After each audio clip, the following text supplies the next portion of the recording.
Great question. So was 2000 to 2010 the best era of men's tennis? Yeah, I got to stake a strong case for it.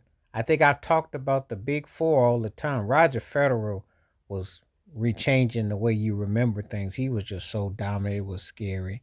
You had an upstart Andy Murray, you had Rafa Nadal, and you had Jokic, who didn't see all that coming. Oh, these guys, I've said that the last 20 plus years, these guys have been the best I've seen overall in totality.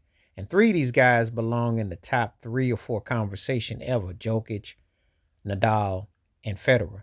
Andy Murray, it is in a regular ordinary era, he's somewhere between 10 to 15.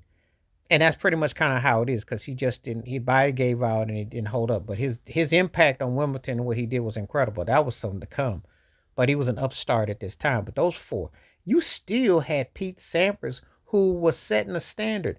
People forget how dominant Pete Sampras was because Pete Sampras was the standard from the late 90s onward. Before Federer took off, before Nadal, Jokic, and Murray came on, Sampras was the golden boy. And he was winning. It didn't have a lot of fanfare, but he just won. He just was winning.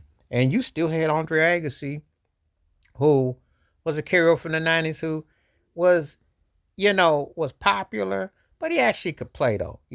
But what happening with that particular era, you saw, unlike other eras, and I've watched tennis for quite a number of years, you had one guy who was dominant, and you had a couple of guys that were there, but it wasn't nothing like this, nothing like these four. These were like the four horsemen of tennis. I mean, these guys were battling each other. They could beat each other.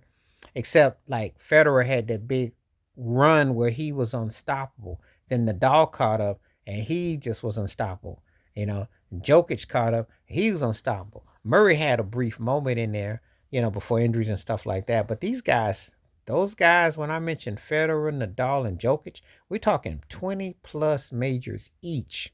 Now, Jokic got the most, but his body's starting to catch up with him a bit. But think about the dynamics and run. But this was at the start. This was, 2000 to you go back 25 years up until the last 15 years. Cats had incredible run, and you still had an Agassi and the Sampras that were still bringing up the rear, and you had some other guys that were still around. So, what a very distinctive time for men's tennis. And again, this is no disrespect to past eras. It's just that to have eras where you had three or four guys that were deep. That's how we make the mark of a great era. It's two things that has to be remarked. Someone that just dominates and you don't forget them, or you have a lot of other talents that are there and they're just as great and it's a competitive back and forth. It's a real rivalry. So it's a compelling era when we get to it. Uh you just can't help but be impressed by it. You can't help but, feel the synergy of it. You can't help but feel the totality of it. It was an incredible era for tennis.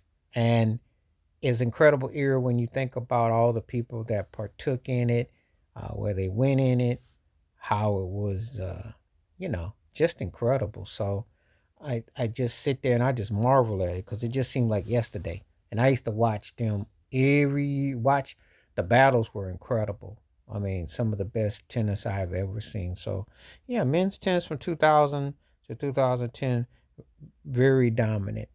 And let's talk about it. Who do you think was best? What did you see? Did you see those three emerging? Did you see all that emerging? Let me know below in the comments if you remember. Please hit like, subscribe, welcome thoughts, comments. And I do respond. Thank you. Wash your hands. Keep your mind clear. Watch out for another. Share it if you like and hit that membership because when you do, requests like this come true. Stay safe, stay blessed, stay woke, stay free. I'm out. Peace.